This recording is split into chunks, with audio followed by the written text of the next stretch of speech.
alfabetização ela é uma etapa muito importante, porque ela vai abrir para a criança, um mundo de possibilidades. O processo de alfabetização ele não é um processo simples. Então, mas nós vemos que mesmo diante de todos esses desafios, grande parte das crianças, elas saem aí do primeiro ano lendo, ou pelo menos deveriam sair lendo, né? E nós temos hoje um aspecto cultural no qual as crianças elas já não têm mais esse espaço para brincar.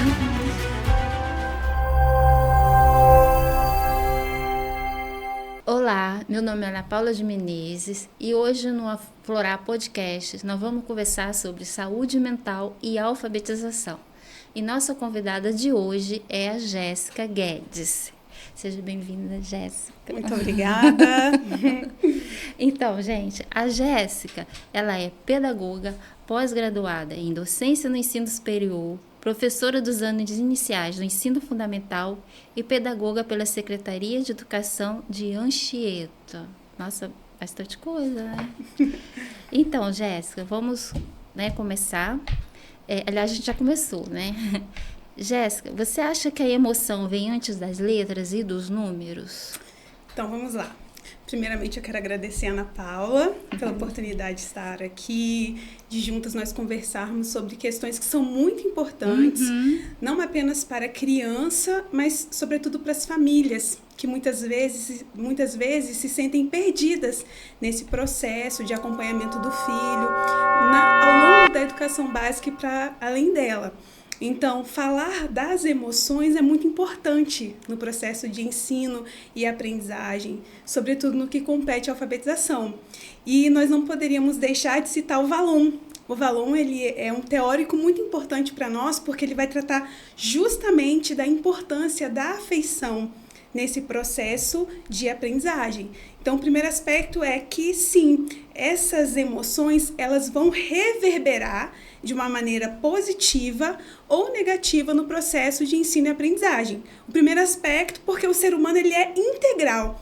Muitas vezes nós temos essa perspectiva de pensar no ser humano assim de maneira dicotômica, separar as coisas, mas na verdade tudo isso caminha junto. Então, o processo de ensino e aprendizagem, ele é marcado sim pelos afetos, pelas emoções da criança. E se essas emoções estiverem desordenadas, nós teremos aí vários problemas, várias questões que irão atravessar o trabalho do professor com essa criança. Então, nós não podemos desconsiderar as emoções. Sim, e essas emoções, elas já vêm desde muito bebezinho, né? Sim, ainda quando a criança está no ventre da mãe, isso, ela já sente, ela já... Aquela né, a voz da mãe, como que é, né? Depois quando nasce, como que a mãe fala e tudo. Então, isso já vai desde bebezinho, né? Porque a gente acha que bebê, criancinha, não tem emoção, né? Então, eu escuto muito no meu consultório, né?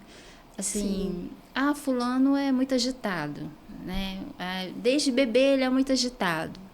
Então, aí vai para a escola, para a alfabetização, é muito agitado, né, ansioso e tal. Aí fala assim, mas o pai dele é assim, a mãe dele é assim, não sei quem é assim, a família toda é assim, sabe? Então, banaliza muito, né? E a gente que é da área sabe que não é bem assim, né?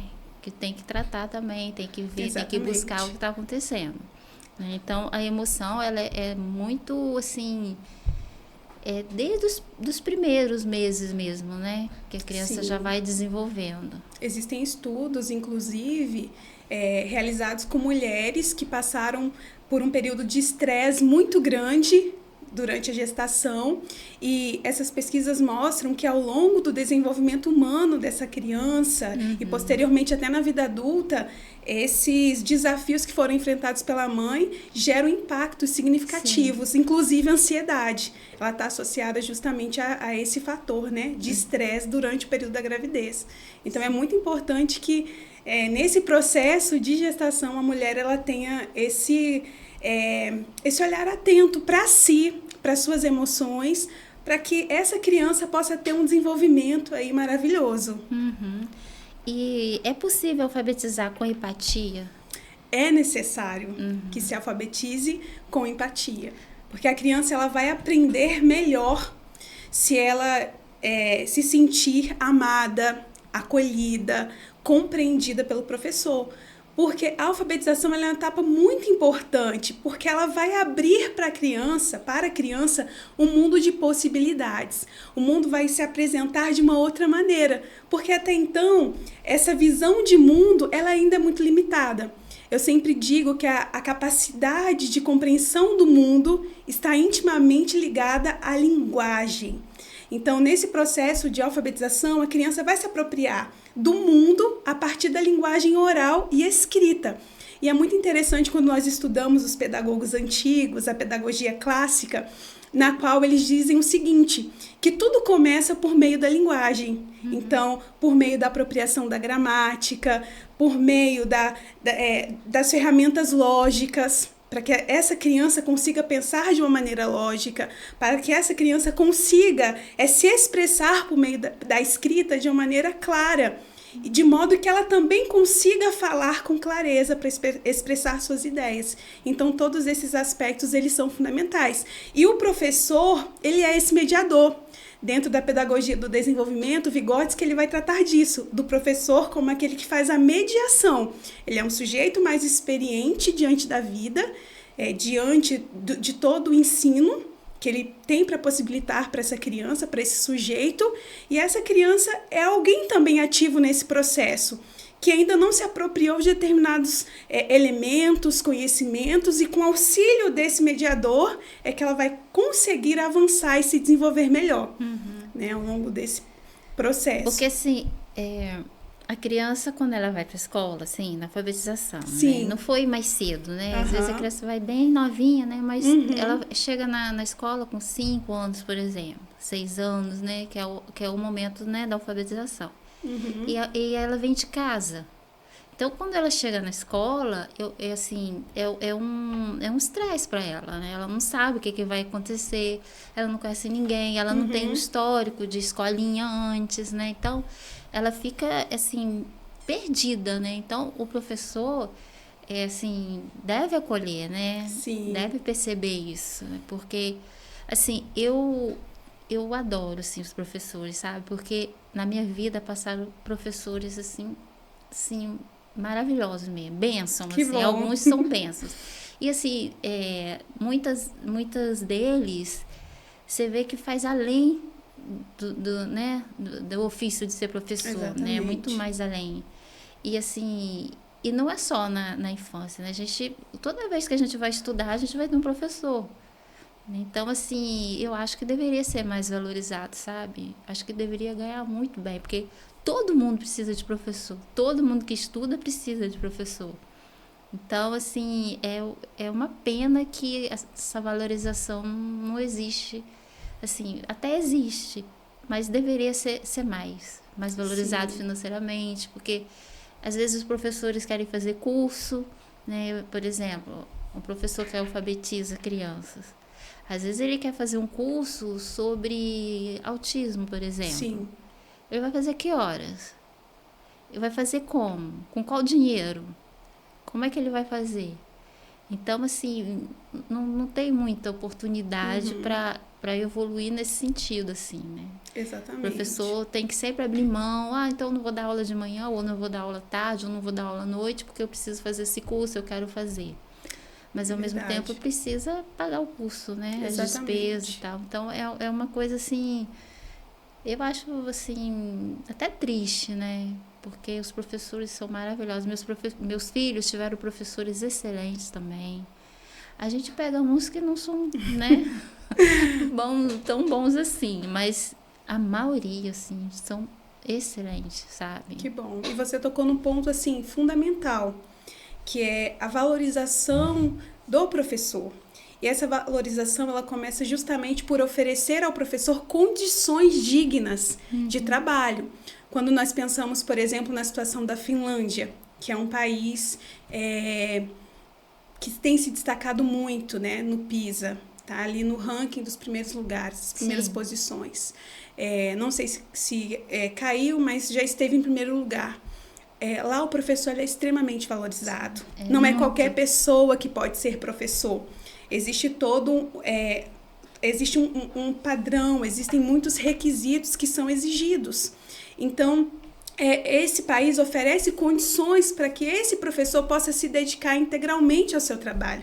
Infelizmente, não é o que nós vivenciamos aqui no Brasil. Então, nós temos professores com jornadas extensas de trabalho, professores que muitas vezes dão aula de manhã, de tarde, de noite, para conseguir um valor justo, para que consiga ter uma vida mais digna. Só que isso compromete o rendimento deles, compromete o trabalho dele com o aluno. Então, nós precisamos considerar essas questões. Elas são importantes.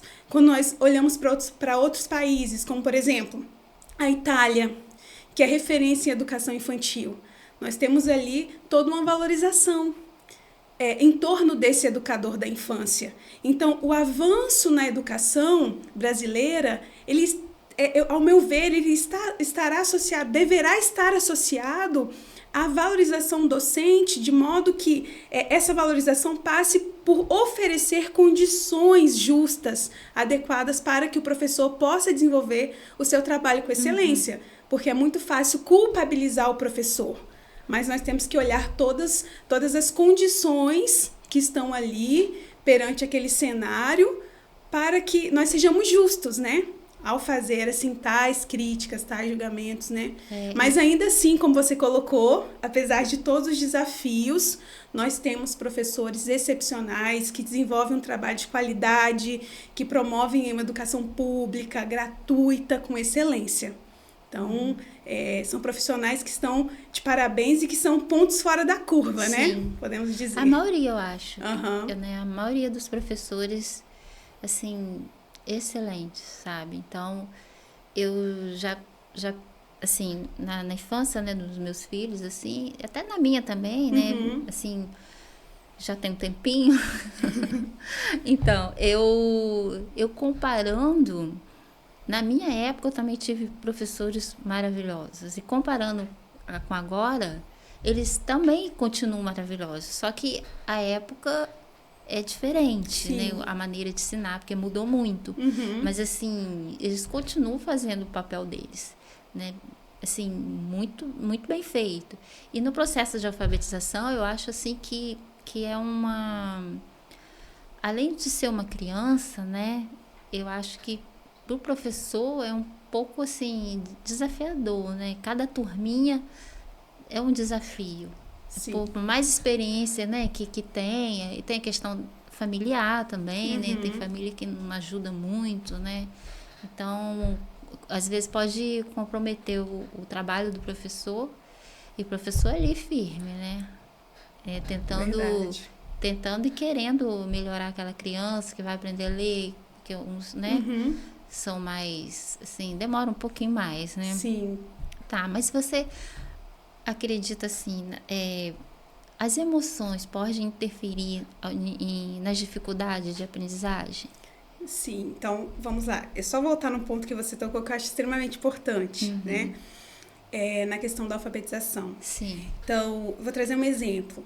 No contexto da pandemia, as crianças, elas ficaram em casa, elas não tiveram acesso à escola, à orientação direta do professor, e muitos pais ficaram desesperados. Inclusive, nesse período, eu tive a experiência de ir até a casa de muitas pessoas para alfabetizar algumas crianças. E o primeiro ponto que os pais colocavam é: Jéssica, eu não consigo ensinar o meu filho, ele fica muito agitado, ele perde o foco. E por que eu estou dizendo isso?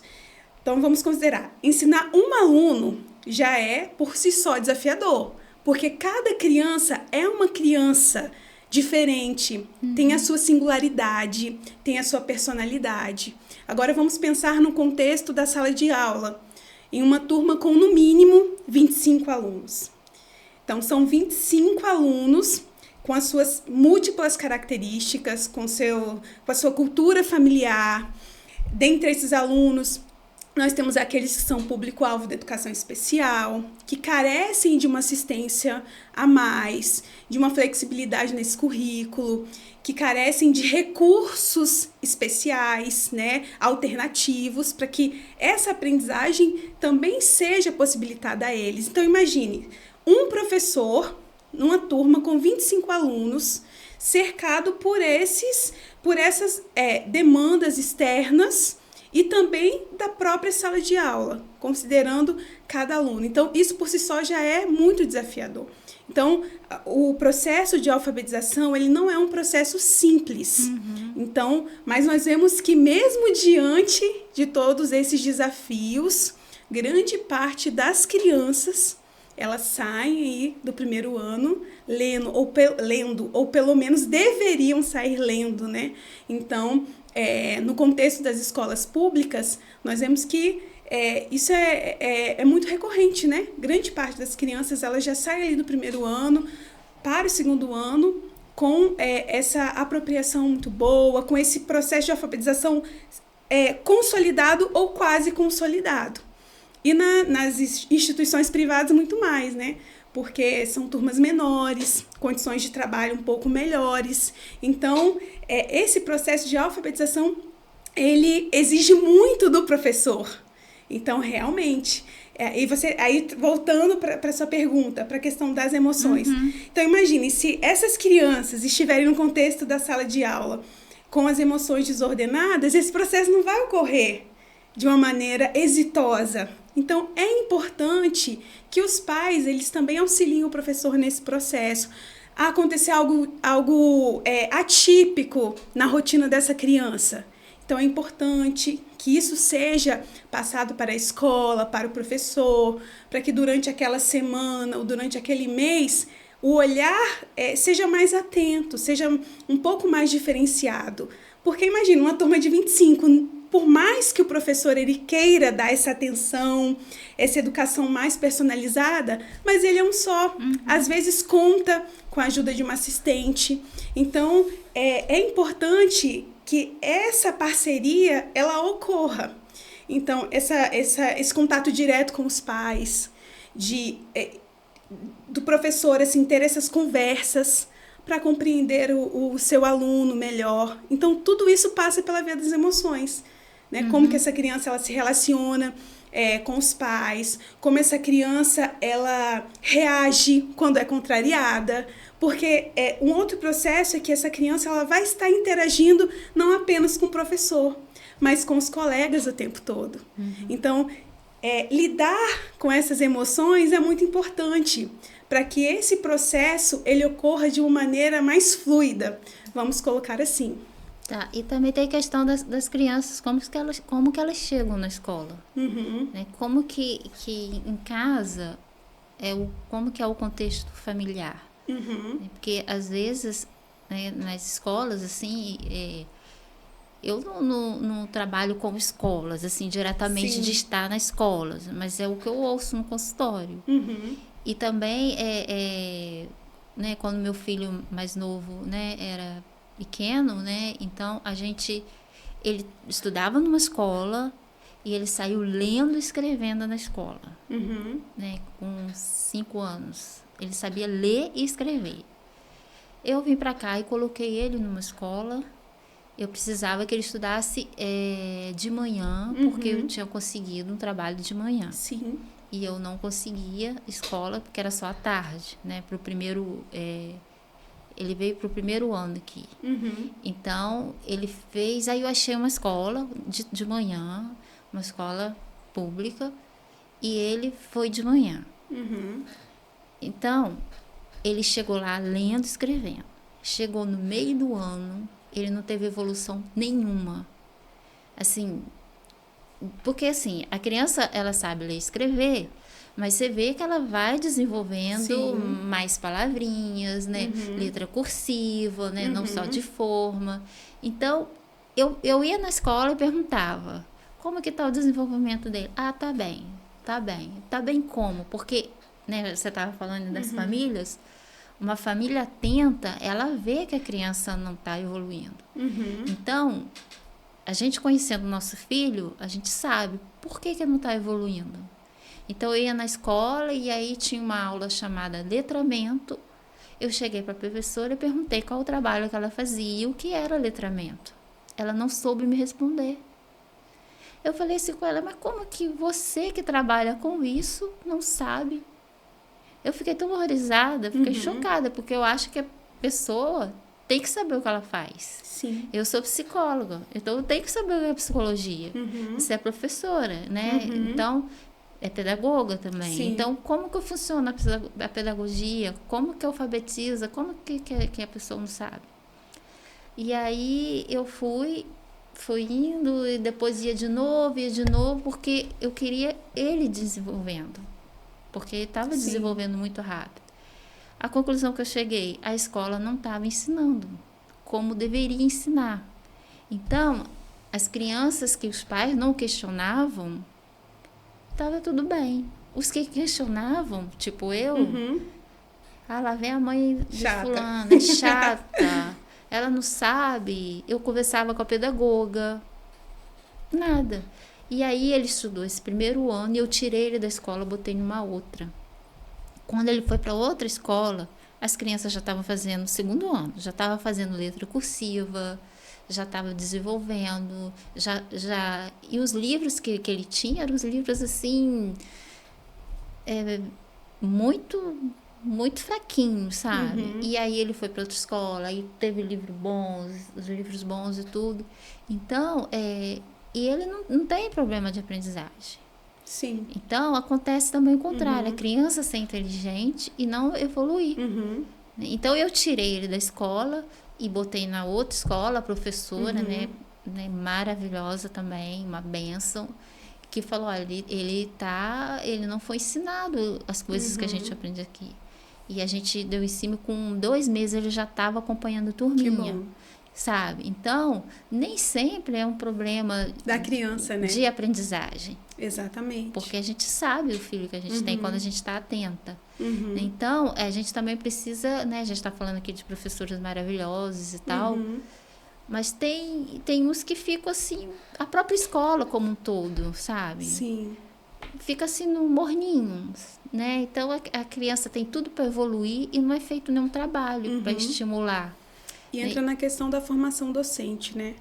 Como foi a formação inicial desse profissional que está alfabetizando a criança, no caso, que estava alfabetizando seu filho? Porque é o que você citou, entra aí uma questão de método. Dentro da alfabetização, nesse aspecto do letramento, alfabetização e letramento, nós temos a Magda Soares, que é uma professora da UFMG, que vai tratar justamente disso. Do letramento como esse processo de apropriação da linguagem oral e escrita de um modo mais amplo. Como assim? Uma coisa é o sujeito dar conta de escrever um bilhete. Outra coisa é esse aluno, esse estudante, ele dar conta de ler, escrever um bilhete, mas muito mais para além disso. Tem uma capacidade mais ampla de compreensão do mundo.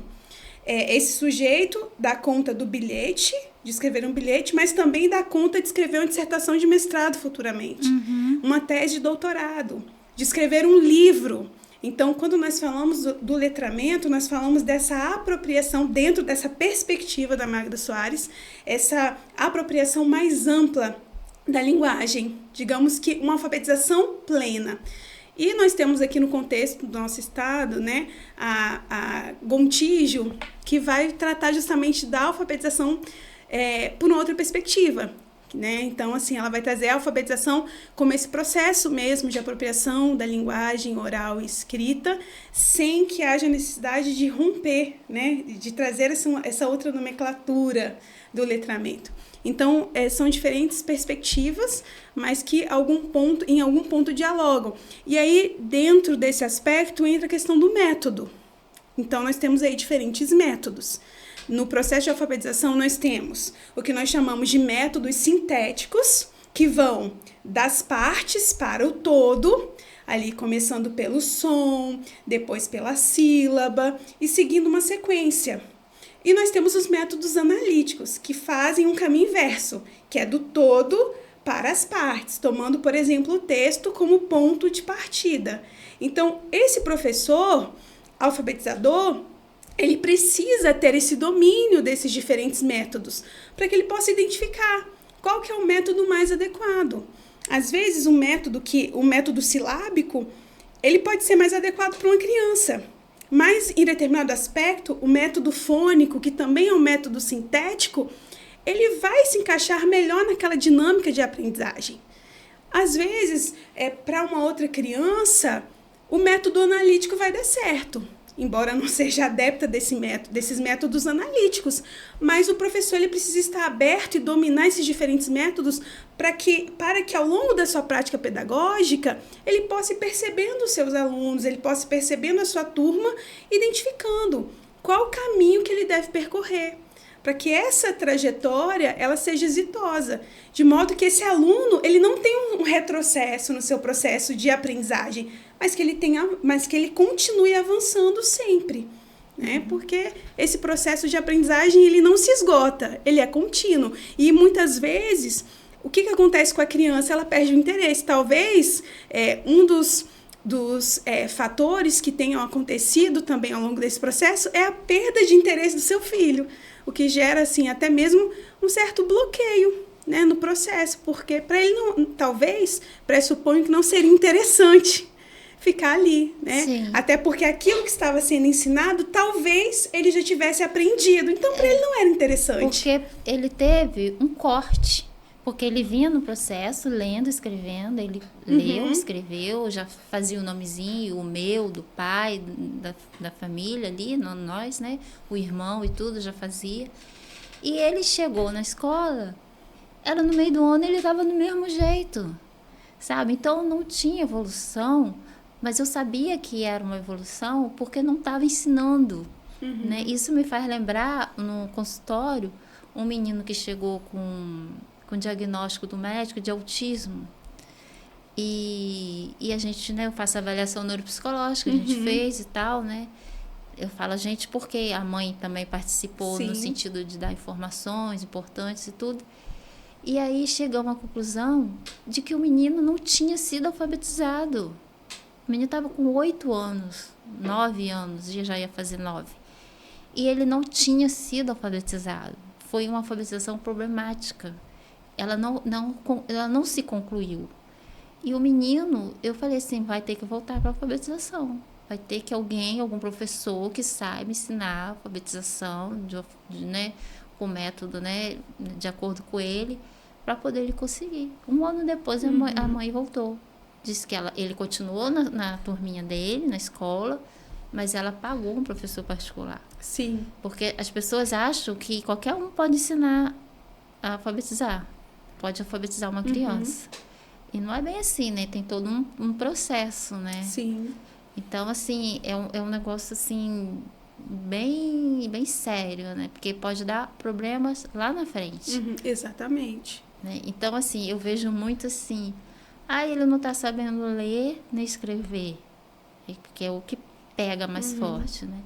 Aí alguém ensina, alguém que não sabe ensinar a alfabetizar, não sabe o processo, não tem como, e aí pega a criança e fica ali, vamos supor, bem com a aba. Mas como assim? Cadê o processo antes? O pré-requisito para ela fazer? Não tem. Então, assim, tem que né, igual você falou aí, de vários métodos, né? E dentro da sala de aula, tem como usar vários métodos numa turma?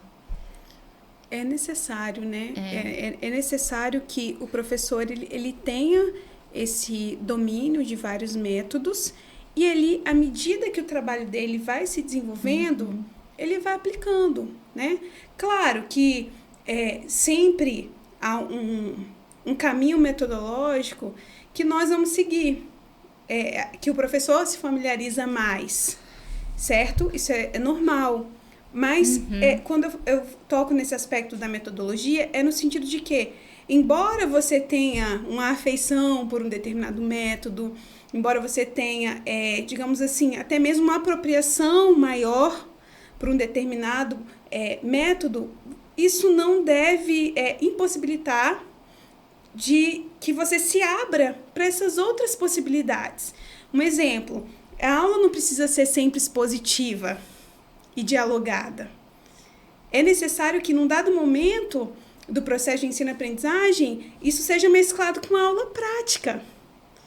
Então, a teoria ela é importante? Ela é extremamente importante. Mas a prática daquele conhecimento, daquela teoria, daquele conteúdo também é importante para que esse conteúdo ele seja fixado, né, nesse processo de aprendizagem da criança. Isso eu falo principalmente no campo de ciências, da geografia, da história, né? E no processo de alfabetização não é diferente. Às vezes você pode... você tocou aí, por exemplo, do processo de apropriação das sílabas. O professor ele pode mostrar isso a partir apenas de uma aula no quadro, mas ele pode usar outros recursos, né? Um material concreto, ali um alfabeto móvel. Ele pode trazer joguinhos diferenciados para trabalhar com as crianças essas sílabas, o som de cada letra, o traçado correto de cada letra. Então, é necessário que, ao longo desse processo, muitas coisas não fiquem para trás. Então, eu sempre digo assim que é necessário que o professor ele trabalhe com o aluno não numa perspectiva de desorganizando o pensamento, jogando todas as informações ali dentro. Eu acho que é muito mais do que isso. É necessário ir organizando todo esse conhecimento que está sendo passado para o aluno, porque senão vira uma bagunça ali dentro. E um bom método ele vai ajudar nesse processo de organização da mente do aluno, né? Então, é necessário, sim, que o professor ele use diferentes métodos. E como que ele vai se apropriar? Como que nós, docentes, nos apropriaremos de diferentes métodos? Através da leitura, através do estudo, de uma autoformação, através de uma formação continuada. E aí entra aquela problemática, que muitas vezes esse profissional acaba não tendo acesso por causa de condições precárias de trabalho. E aí entra a importância de políticas públicas nesse sentido, que viabilizem essas oportunidades para que esses professores eles sejam mais bem preparados para estarem desenvolvendo um trabalho potente na sala de aula. Então, nós não podemos perder isso de vista. Mas também, independente das condições que nos cercam, eu penso que nós temos um compromisso com a nossa própria formação. Então, é necessário se organizar, fazer a parte que nos cabe e, dentro das nossas possibilidades, avançarmos. Porque senão nós ficaremos estagnados. E o Rui da Costa tem um professor da USP, né?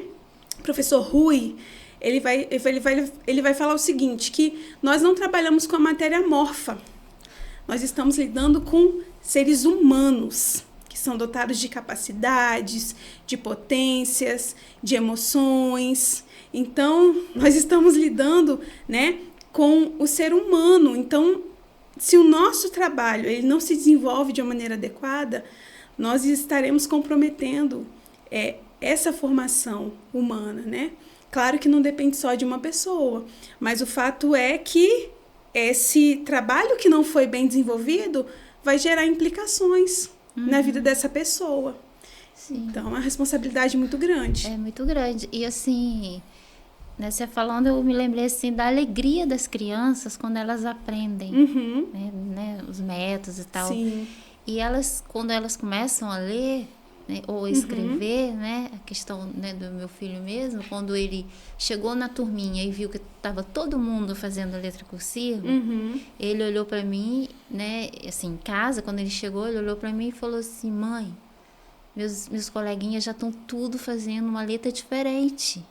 E ele falou, eu também vou conseguir.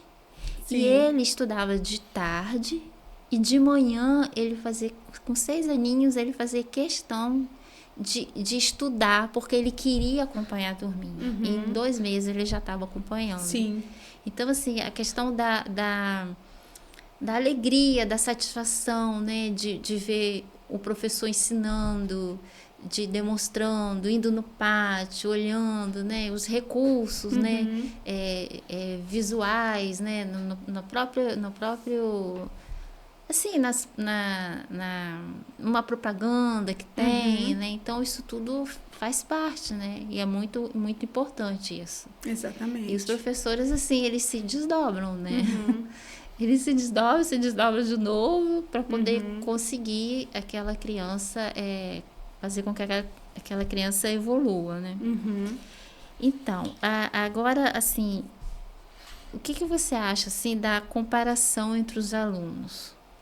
Né? Porque eles mesmos, eles ficam se comparando.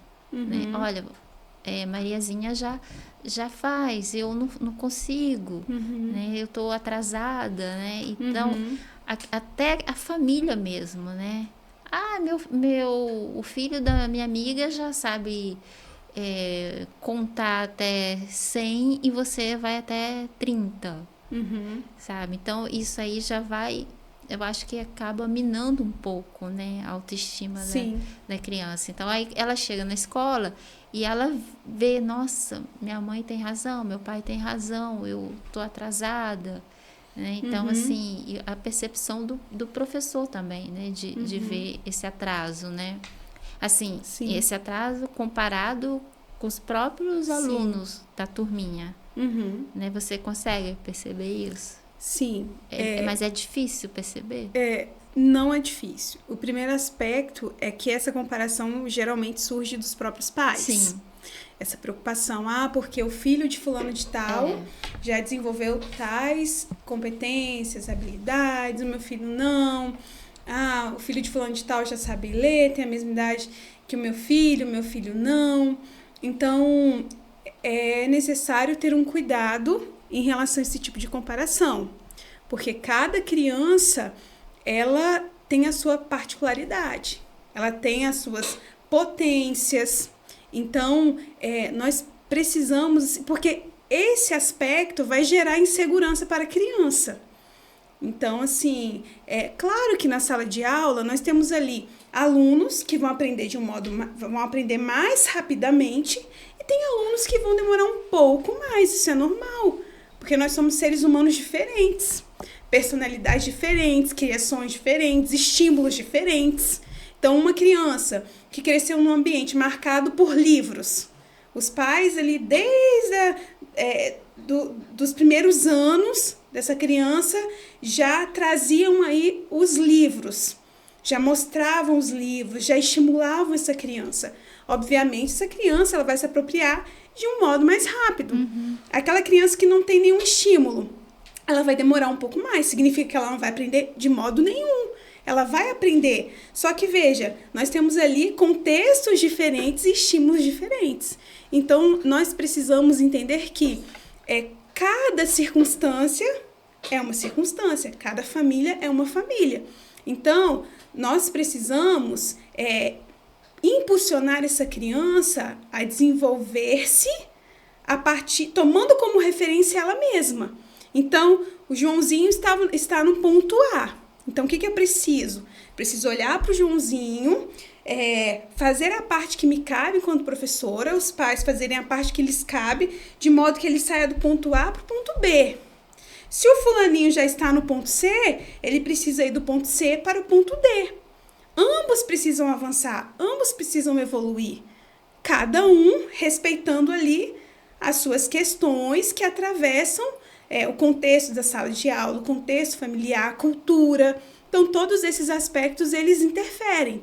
Então, esse tipo de comparação não é uma comparação saudável para a criança. Porque isso o que acontece? Isso vai gerar problemas no futuro. Então, essa criança, ela vai ficar o tempo todo, essa criança que foi submetida a esse tipo de comparação pelos pais, porque o seu colega já faz isso e você ainda não. O seu colega já lê muitíssimo bem, com fluência, com expressividade, você não. Você ainda tem uma leitura travada.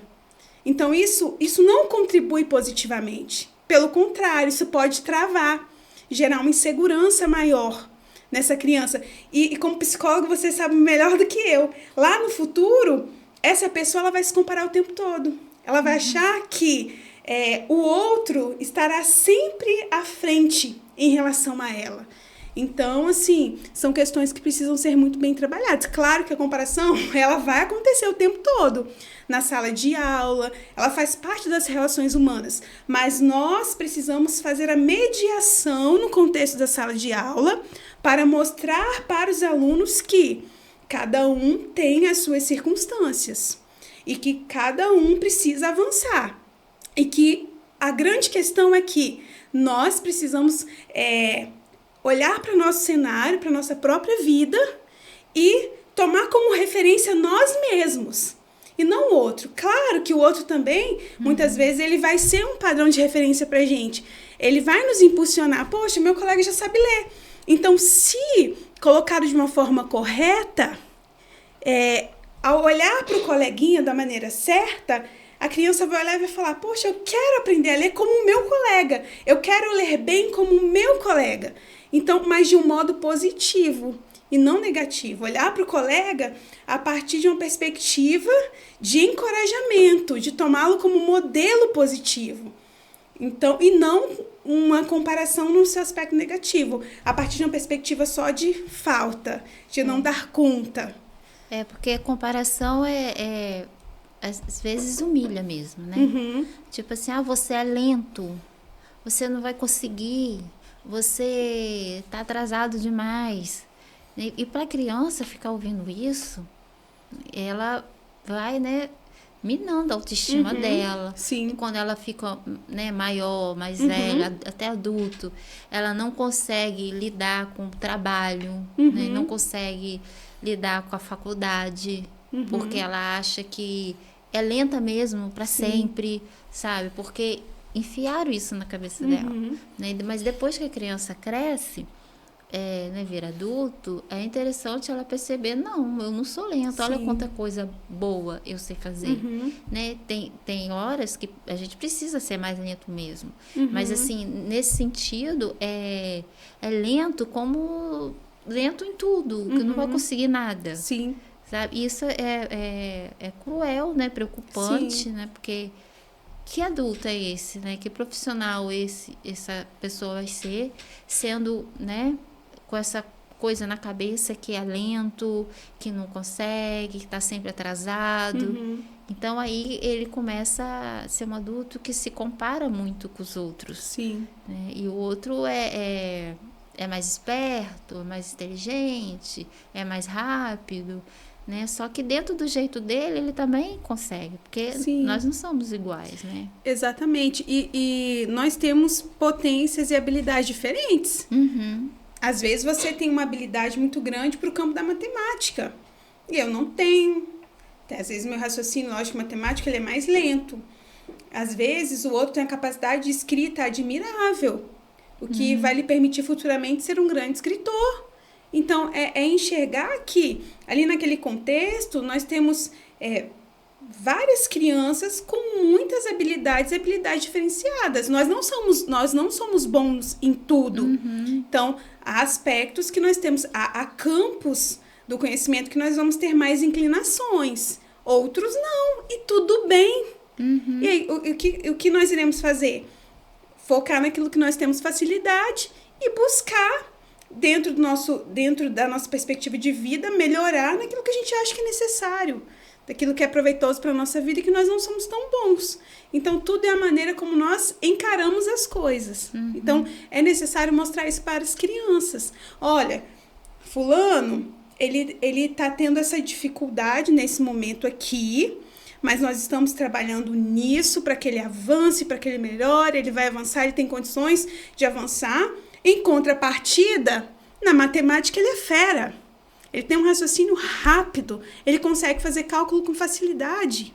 Então, ele está sempre fazendo esse contraponto. E como que fica assim a escuta ativa nesse sentido, né? Em relação às crianças e às famílias? Né? Quando a família chega falando assim, olha, meu filho já está aqui, né, e já está no final do ano e eu estou vendo que ele não aprende. Então, assim, pressionar o professor, sabe? As famílias pressionam os professores e muitas vezes os professores, né, já falaram, né, olha, procure ajuda, esse atraso precisa olhar melhor. Não é um atraso, assim, como que dizem, um atraso, assim, que logo você vê que vai chegar. É um atraso bem, bem baixo, assim, né? Então, você vê que todo mundo, assim, vamos supor, 80% da sua turma tá lendo, escrevendo, evoluindo na matemática, aprendendo e tal, mas tem 20% que, assim, um exemplo, assim, que eu joguei assim, mas tem 20% que tá, desses 20%, 10 estão a caminho, 10 estão quase chegando lá, e tem mais um pouco, vamos supor, uns 5% da turma que não está evoluindo nada. Não está conseguindo nem dar os primeiros passos na alfabetização. E aí você chama a família, fala com a família, e a família diz, não, é a escola que não está dando conta. Então isso acontece, aí vai chegando no consultório, né, no meu consultório, e aí, né, até que a gente estava conversando um pouco, olha, ele não aprende a ler, mas ele tem o tempo dele, né? Então, esse tempo, ele tem, né, a gente tem os marcos do desenvolvimento. Sim. Então, se a criança chegou a 10 anos, não sabe ler e escrever, como assim chegou a 10 anos e não está nem no processo? Porque tem algumas crianças que elas vão no processo mais lento, mas você vê que elas estão indo. E tem outras que não saem do lugar. Sim. Né? E você fala para a família não acha que é o professor, é a escola que não ensina, que não evolui, sendo que a escola, né, os professores já fizeram de tudo, né, e já falaram para a família, leva no médico, leva no neuro, leva no psiquiatra, leva no psicólogo, né, procura uma fono, e aí não vão.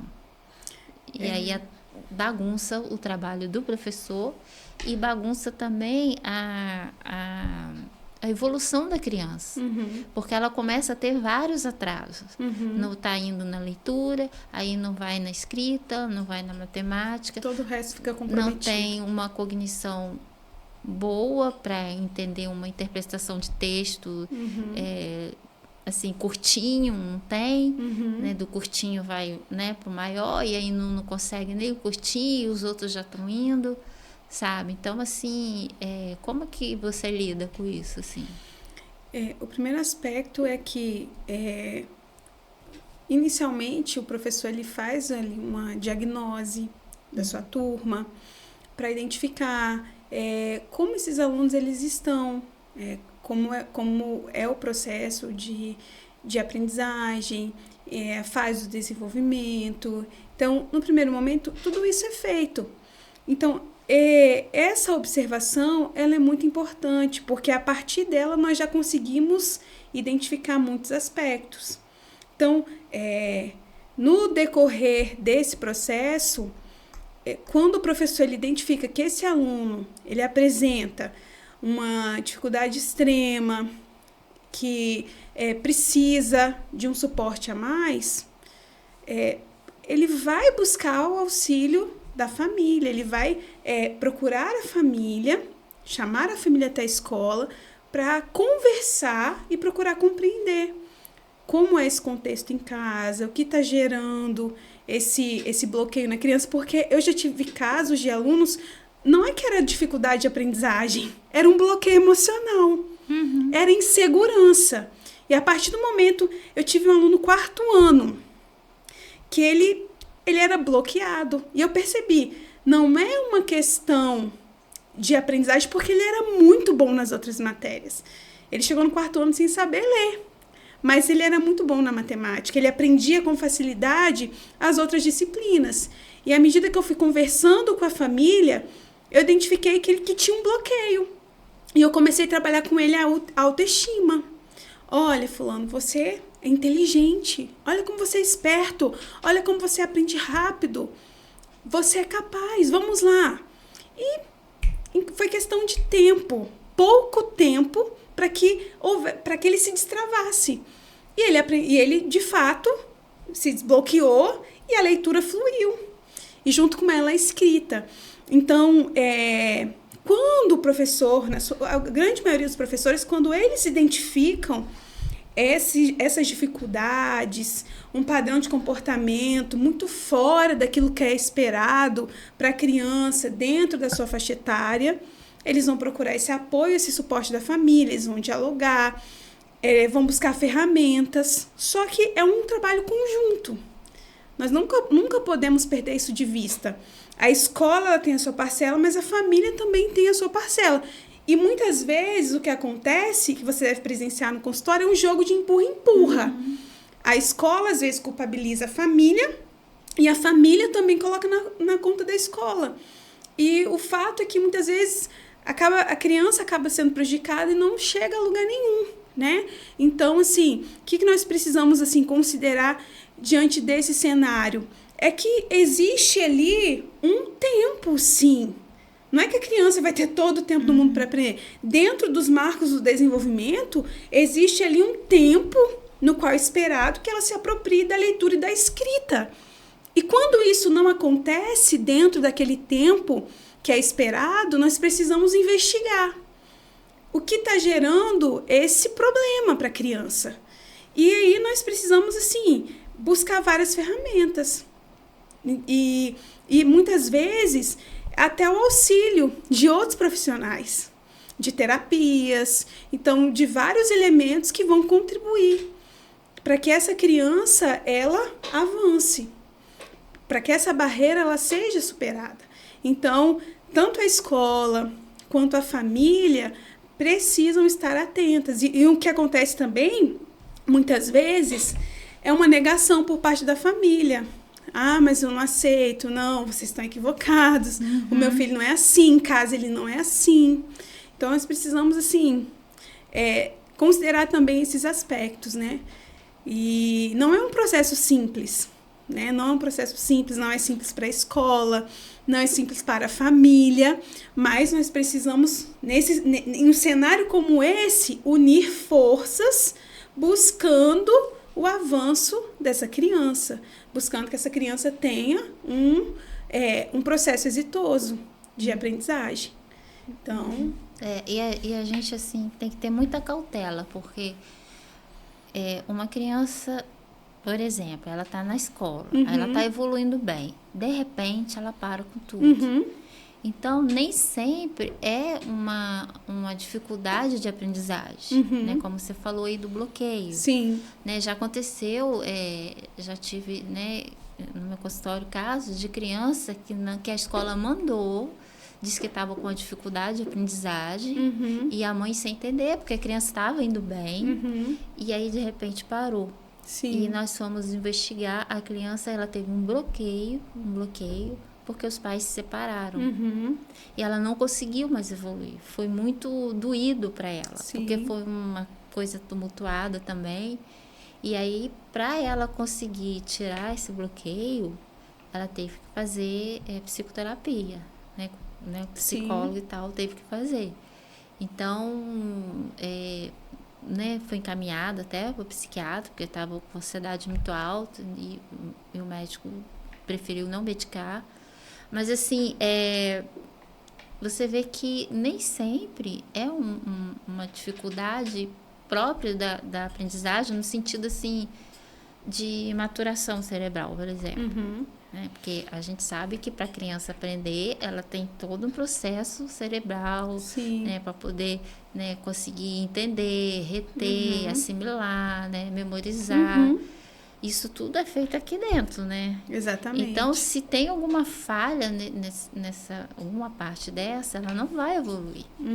Né? Então, muitas vezes, os pais, né, como você falou, não aceita, não é bem assim, eu sei que não sabe ensinar, é escola, não sei o quê. E o professor já está observando. Está tendo uma imaturidade cognitiva aí que precisa ver. Exatamente. Precisa ter um trabalho paralelo, né? Um acompanhamento paralelo para ajudar essa criança. Exatamente. E um processo, assim, importante, uma questão importante de ser considerada é que a criança, ela está num momento, essa primeira infância, é um momento de muita plasticidade cerebral. Usando, assim, até um exemplo, assim, né? Muito simples, mas às vezes a gente fala assim, a criança é como esponjinha, que ela capta tudo, ela se apropria de tudo com muita facilidade. Então, o previsto é que a criança, ela evolua, porque a criança, ela tá se apropriando do mundo. A criança, ela tá cheia ali de energia, ela tá cheia de questionamento, de curiosidade. Então, assim, ela tá num momento extremamente propício. A criança, ela é um solo fecundo, vamos colocar assim. Então, assim, ela é um terreno no qual aquilo que você semear vai florescer. Então, estamos pegando aí a metáfora do agricultor, né? Então, se você semeia, se você cuida daquele terreno, daquele coraçãozinho, daquela mente, daquele intelecto, é impossível que a colheita não seja boa.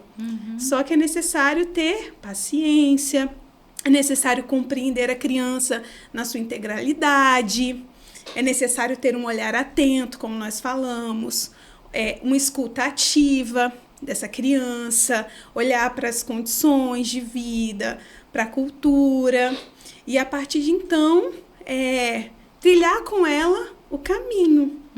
Que educação nada mais é do que isso. É tomar a criança pela mão e guiá-la por esse caminho do conhecimento, né? É daí que vem a palavra educar, né? Sim. Então, o pedagogo, ele é essa pessoa que toma essa criança pela mão e conduz rumo ao conhecimento.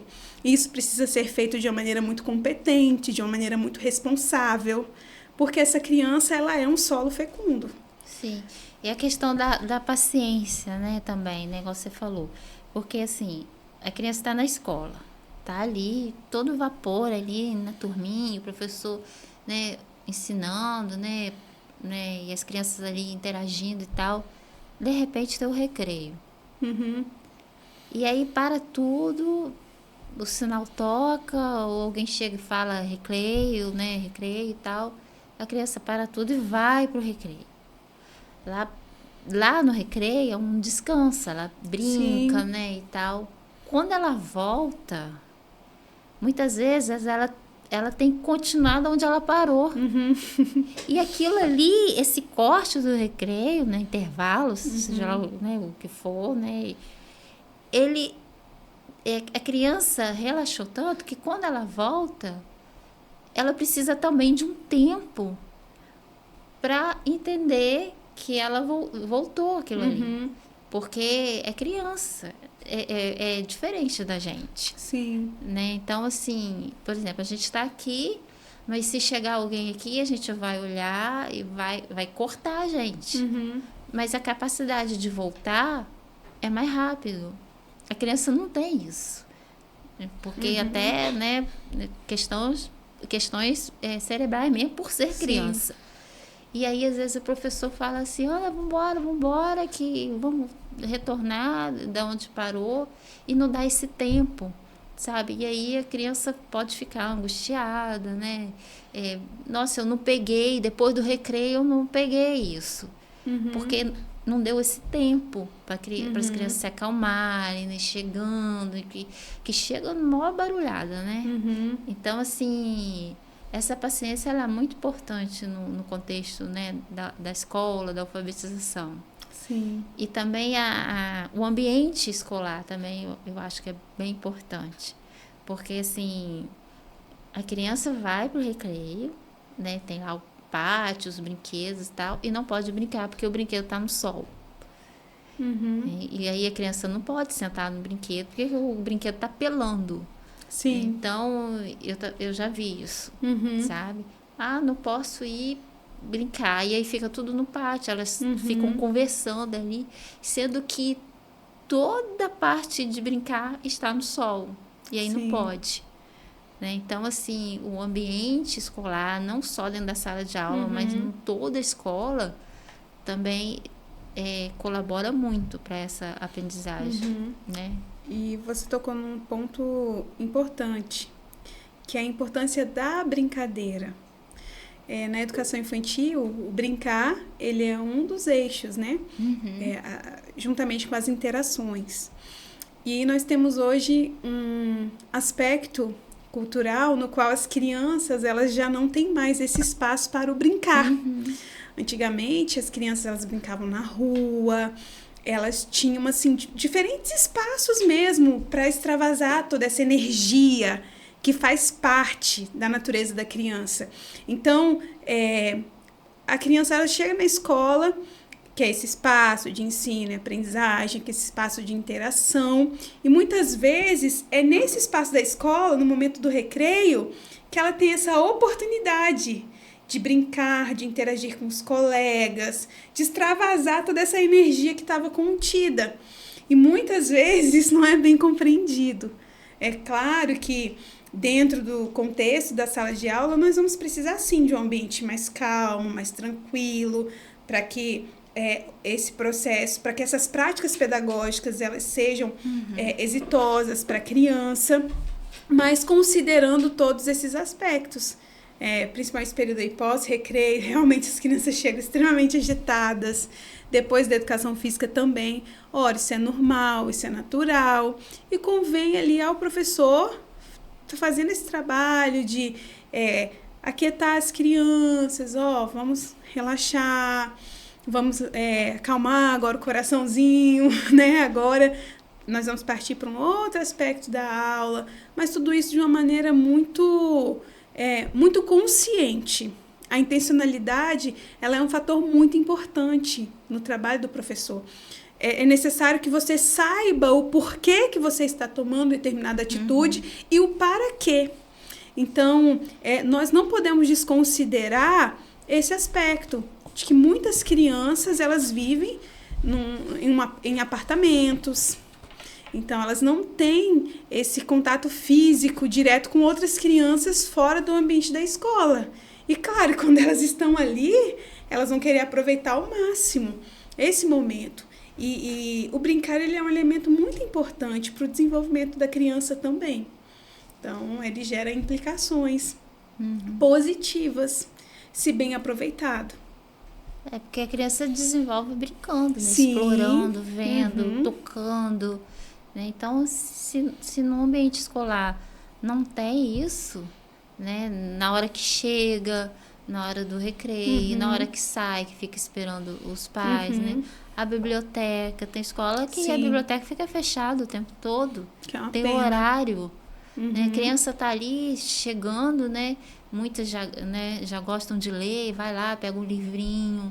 Né? Algumas, né, tem livrinhos no próprio pátio, né? Já para interagindo ali com a leitura, com as figuras e tal. Então, assim, é bem interessante, né? Tem escola que já tem brinquedo ali no pátio, que as crianças já podem brincar na chegada, na saída, né? E não só no recreio. Né? E, assim, você percebe as crianças mais ansiosas hoje em dia? Sem dúvida. Até por causa dessa dimensão cultural que nós vivemos hoje, na qual nós vivemos hoje. As crianças, muitas delas são sozinhas, não têm irmãos, ou têm poucos irmãos, é diferente de antigamente. Antigamente as famílias eram compostas assim, os pais eles tinham seus 10 filhos, 11 filhos. 18, eu conheço uma família que teve 18 filhos. Essa semana eu estava lendo a biografia de uma mulher muito interessante, assim, a Susan Wesley. Ela teve 25 filhos. Imagine isso. Nossa, é muita coisa. É muita coisa. Muito filho.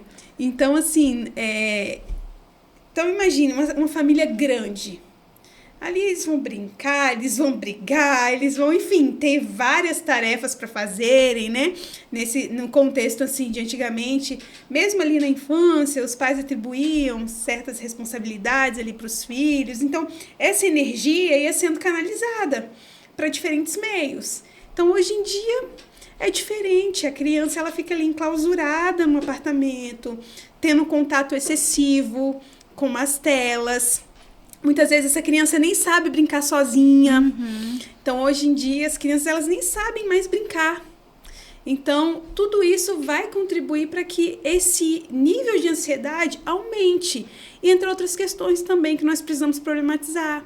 A ausência dos pais, Às vezes esses pais apresentam jornadas de trabalho intensas, essa criança é criada ali mais por conta da babá, ou por conta de uma outra pessoa, de um familiar. Então, todas essas questões, elas vão reverberar no desenvolvimento da criança, contribuindo sim, para que haja um aumento desse índice de ansiedade, principalmente na pandemia, né? Nós vimos vários casos, assim, de crianças extremamente ansiosas, com crises até mesmo de pânico, né? Hoje mesmo, assim, no meu contexto de trabalho, eu já me deparei com várias crianças, assim, que num dado momento da aula estavam tendo crises de ansiedade, crises severas de ansiedade. Então, assim, nós não podemos desconsiderar isso, né? Porque, vamos colocar, há 15 anos atrás, isso não era algo tão comum, ou pelo menos não era algo tão falado como hoje. Então, é necessário ter um olhar atento. Eu atendi uma menina com 4 anos que ela estava tendo crise de ansiedade. Já estava essa precisou ser medicada, né? Sim. Foi no médico, né? O médico achou melhor medicar de acordo, né, com a faixa etária, né, dela e tudo. Então, assim, a mãe estava desesperada. Como que uma criança de 4 anos vai ter crise de ansiedade? Pois é. E é uma mãe atenta. Sim. Essa mãe é uma mãe bem atenta, porque tem mães que falam assim, não vai passar, e a criança fica sofrendo, sem tratamento, sem nada. E atrapalha na escola, né, na alfabetização, né, quando está nessa faixa etária, né. E assim, e os professores, você percebe também muito ansiosos? Com toda certeza. Até pelas questões que nós já tocamos aqui. São jornadas de trabalho extensas, são salas de aula extremamente lotadas, são condições de trabalho precárias, são pressões de todos os lados, pressão das famílias, pressão da própria escola, pressão do próprio sistema educacional. Hoje fala-se muito do aluno. O aluno, ele é o centro, ele está sempre em evidência, não que isso seja errado, mas eu penso que é necessário ter um olhar atento para o professor. Porque se o professor ele não estiver bem, se ele não estiver saudável emocionalmente, ele não dará conta de cumprir com seu papel de um modo bem feito, satisfatório. Então, é necessário cuidar de quem cuida. Então, é necessário hoje olhar para os professores com um olhar mais atento e dar-lhes ferramentas para que eles possam desenvolver o trabalho de um modo excelente. E o cenário hoje é um cenário muito difícil. Um cenário muito complicado mesmo, porque imagine uma sala de aula com 30, 31 alunos, salas de aulas quentes, além de todas essas questões, né, nós temos ali vários alunos, público-alvo da educação especial, e é direito dessas crianças estarem na escola, sim, só que é necessário que nós tenhamos mais ferramentas para possibilitar que esse trabalho seja feito de um modo potente. Então, um professor só ele não vai dar conta de todas essas demandas. Então, é um professor para dar conta de fazer o planejamento para esses alunos da educação especial, de levar recursos para que eles possam aprender. É um professor que tem que dar conta dos alunos que, embora não sejam da educação especial, mas têm dificuldade de aprendizagem. É um aluno que tem problemas familiares muito críticos. Então, todas essas questões atravessam a escola e o professor e vão repercutir também na sua prática pedagógica. Então, é necessário, assim, olhar com atenção para o professor. Né? Eu também acho que deveria olhar bastante para os professores, porque por conta disso tudo que a gente falou já, mas assim, é como, às vezes eu vejo assim, manda para o professor resolve, todo tipo de demanda, sabe, né, da educação especial. Tem professores que não têm especialização em educação especial. E tá tudo bem, porque ele também não é obrigado a ter, mas tem aqueles que têm. Sim. Então, por que não pega esses que têm para ajudar essas crianças, que têm o direito de estar na escola? sabe? Sim. Então, assim, e outras situações também que acontecem, né? O professor, por exemplo, tem uma depressão, tem uma ansiedade, precisa ficar em casa, e aí não pode, né? Porque a saúde mental não é vista como deveria, né? Que a pessoa não está bem, né? Então, se quebrar uma perna, se cair, machucar, sangrar, aí pode. Aí tá testado. Mas se for questão de saúde mental, já fica um negócio meio esquisito. Por quê? Né? Se a saúde mental faz parte de todo mundo. Sim. Né? E o professor fica ali, né? Patinando. Muitas vezes quer fazer as coisas, assim, quer fazer um curso, né? Igual a gente já falou. E não tem como fazer. Quem vai substituir esse professor? Né? E muitas vezes também o professor que precisa sair e botar um outro, ele tem que pagar o professor que vai ficar no lugar dele. Não tem assim, um cuidado. Incentivo, né? Não tem. E eu acho isso triste. Eu não sou professora, mas assim, né, como eu falei no começo, eu tive excelentes professores, meus filhos também. Então, eu sei da importância. Né? E também sei que não são valorizados como deveriam. E quando chega a criança para mim falando mal do professor, eu não gosto muito, porque eu sei que o professor está dando o melhor que ele pode dar. Sabe? A gente já falou também que tem professores que, né, não são tão bons, mas é a minoria. Mas a sua grande maioria, né? É a minoria que, né, a maioria dos professores são excelentes, né? Então, assim, é bem triste isso, né? A gente tem que falar, né? A gente poderia falar como lá na Finlândia, né? Eles são, né, bem valorizados. Então, o nosso podcast, né, sobre saúde mental. E como que você cuida da sua saúde mental? Eu busco sempre cuidar a partir de uma reflexão pessoal. Então, eu procuro sempre estar percebendo os sinais que o meu corpo ele vai emitindo, né? Questão mesmo da agitação, até mesmo o meio externo, sempre brinco, assim, que quando eu percebo que o ambiente ao meu redor está ficando meio desorganizado, isso é um sinal que algo internamente não está bem. Então, fazendo atividade física também é importante para liberar esse estresse, né? Nem sempre a gente consegue fazer. Eu consigo fazer no ritmo que eu gostaria. Às vezes ali a rotina não permite ter aquela constância que eu deveria ter, mas na medida do possível eu tento estar praticando atividade física. E a igreja também, para mim, a espiritualidade ela é muito importante nesse aspecto, me ajuda muito no meu emocional, controlar as minhas afeições, as minhas emoções, e esse movimento mesmo de autorreflexão, de perceber como estão as coisas, né? Eu gosto muito da perspectiva de escrever, para ordenar as minhas emoções, né? De um diário pessoal, no qual eu vou registrando ali fatos que eu acredito que são importantes. Então, me ajuda a ordenar as minhas emoções, a me perceber, a perceber como está esse movimento interno.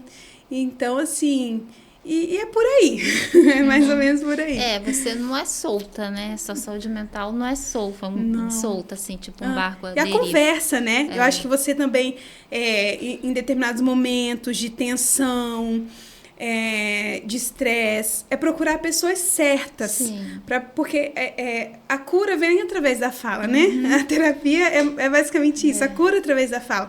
Então, se você ali tem um amigo de confiança, ou uma pessoa de confiança, meu marido, conversar, colocar para fora, expor aquilo que está angustiando, que está causando estresse, porque liberar isso faz bem. Então, isso também é um movimento muito importante. Porque se você conversar com alguém que você confia, que você se sente seguro, é muito bom. Né? Assim, claro que tem situações que você precisa de um profissional, né? Mas esse dia a dia, você tem alguém com quem contar, né?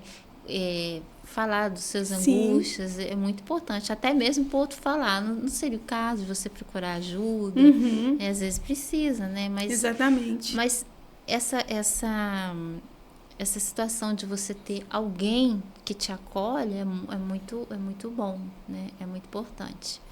Então, foi esse o nosso podcast. Eu vou te dar um mimo.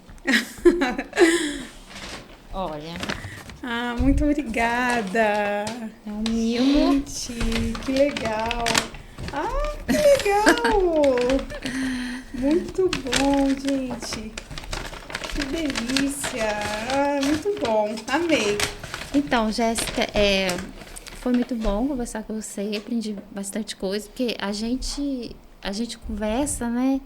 E vai aprendendo uns com os outros, né? Porque as pessoas falam assim, mas você não é psicóloga? Sim, gente, mas psicóloga é minha profissão, mas não é minha pessoa.